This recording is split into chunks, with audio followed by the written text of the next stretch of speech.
10,000 miles. Y'all have no idea how many circles I drove in to get to that exact number.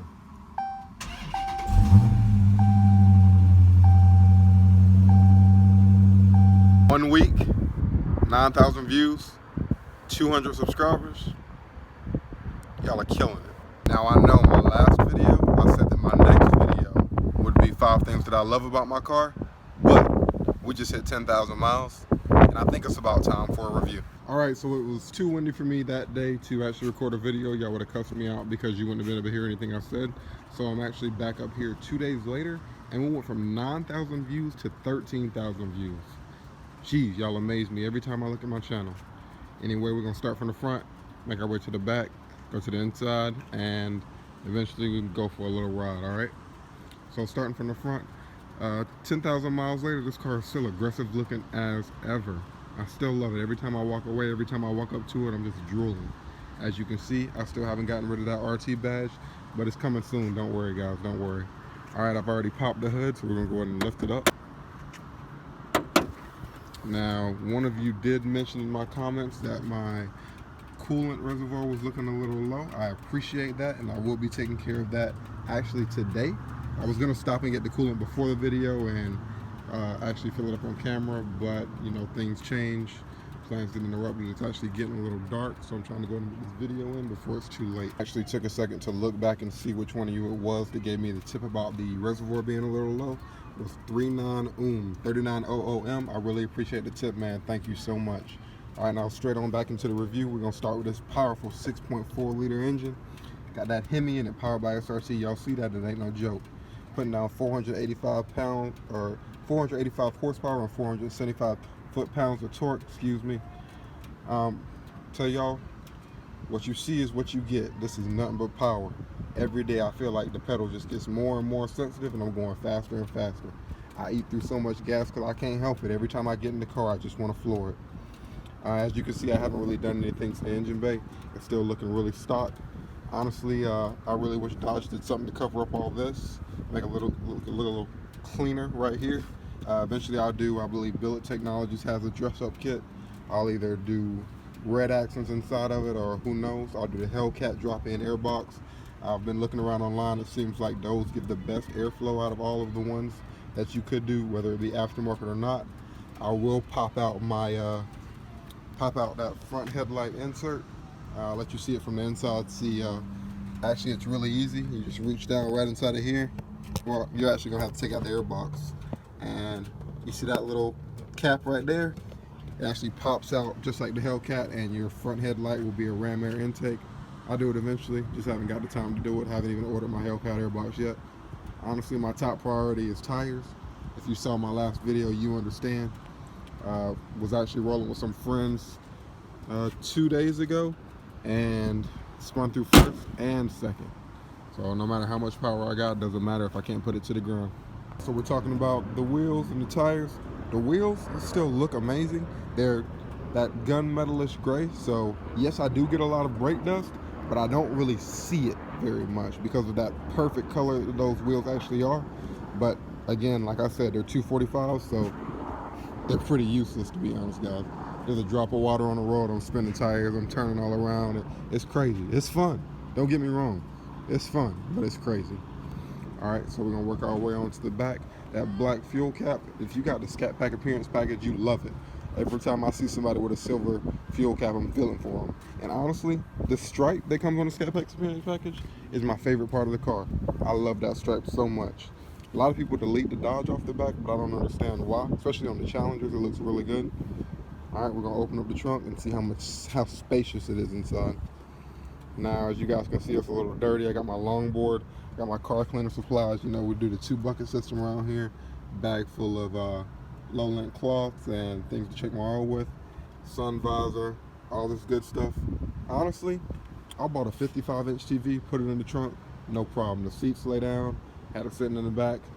Not even the tiniest bit of a struggle. This trunk is amazing. I really love what Dodge did with the refresh on these tail lights. If you look at these compared to the 2014 I believe is just one long headlight, whereas they took it old school with these and they separated them with the blocky rectangles. I love it. It looks really amazing. I feel like Y'all just keep hearing me say nothing but I love it, I love it, I love it. But hey, when you love your car, that's what the review is gonna sound like. All right, now this is one of the rare times you will ever see me getting my car on the passenger side. Never happens. All right, now like I said, I never really sit in the passenger seat, but if I did, there's something that I would really notice as soon as you get into this car, you notice that everything's really driver centered. As the passenger, I'm sitting over here, the screen is slightly tilted towards the driver.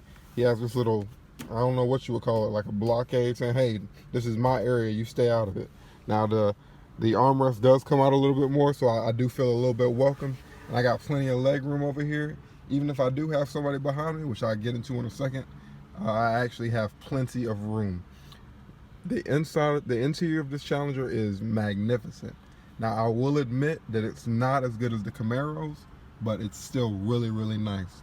I got the black and red leather package, as you can see, and one of the only reasons that I have kept the RC in there for so long is because from the outside you can see through my front windshield. I'm not rocking the tinted windshield like some of you. You can see that the red RT actually does match my seats with the Super Bs on them. These seats are amazing. They're nice and comfortable. They hug you really, really tight. I can't get this light on my phone to go off, so y'all just gonna see me with the camera light shining all in my face. It'll be all right. Even from the passenger side, seats are really comfortable, whether you're skinny, whether you're big. They're nice and wide. They have the bolsters on the side, so you're not going anywhere while I'm driving. Even if I'm driving hard, I only drive hard. All right, enough about the seats. We're gonna get to the drivability of this car now. If you did watch my last video, you did see that I said I hate this shifter. That still holds true. I really do hate this shifter, but that's okay.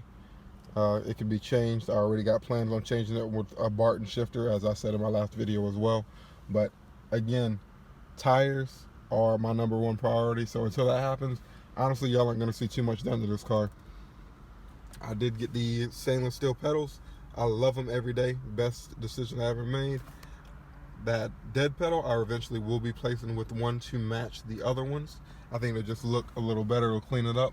I'm also going to do the red Hellcat start button, because 485 horsepower, you deserve a little something special. All right, now as you can see, we jump right into the back seat, and I did not adjust the passenger seat at all, and I have plenty of room.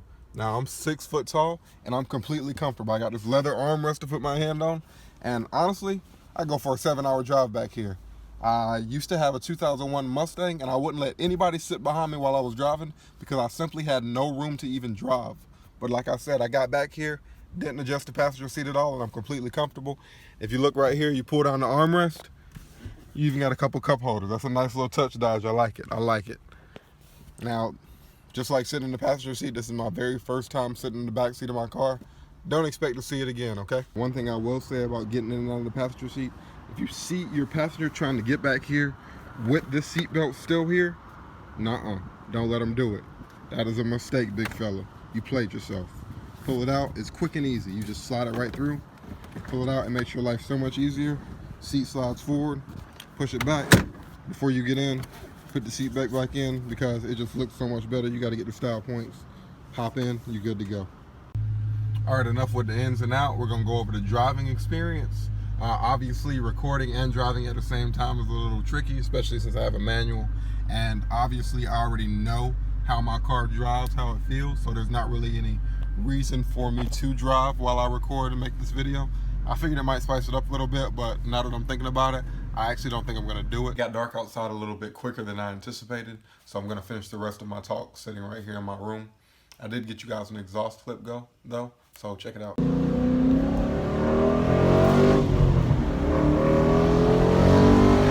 Now I did that, both windows down. I had the sunroof vented, not open, and it was a quick second to third gear pull. Driving in this car is like driving something you've never driven before.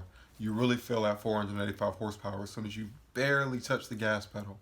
I know you've all seen that SpongeBob episode where he's learning how to drive, takes his big toe out and just barely presses the gas. That's how sensitive this car is. And the brakes, man, those 4-piston Brembos ain't no joke. You barely touch them and you're going to stop. And if you're doing $120 on the freeway, better believe they'll put you right down to 60 before anybody even notice. Now the suspension is a little rough. It's a little rougher, but the Scat Packs do come with the sports suspension. They are not adaptive like the SRTs.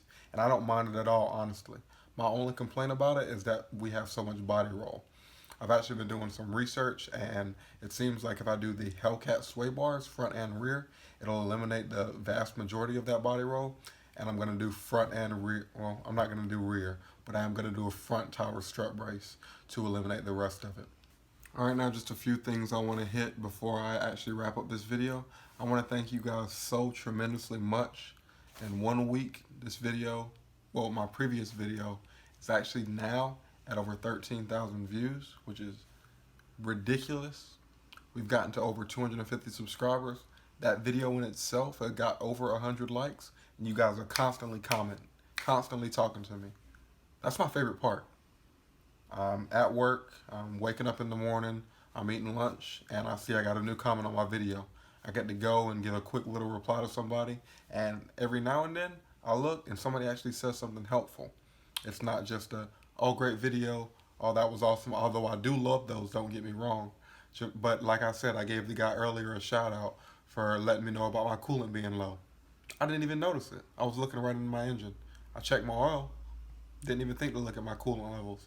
I went and got some today from O'Reilly, and I topped it right on off. I want to thank you again for that. Another guy commented letting me know, hey, you said you have trouble shifting from second to third sometime. Try open hand grip whenever you shift into third and let it find the gate on its own. Haven't tried it yet. Well, let me take a step back. I haven't tried it again since I read the comment, but generally when I shift from second to third, just in everyday driving, that is how I shift. Open hand, push up, and let it find its way in. I've actually found that when I'm really aggressively on it, the shifting is a lot tighter. So it's a little harder for me to get into each and every gear, whether that be third, fourth, fifth, never sixth, because I'm never going fast enough for sixth gear to actually be pushed. One more time before I go, just want to say thank you. I really appreciate it, guys. Like, comment, subscribe, share. Let me know what you thought. Love and light.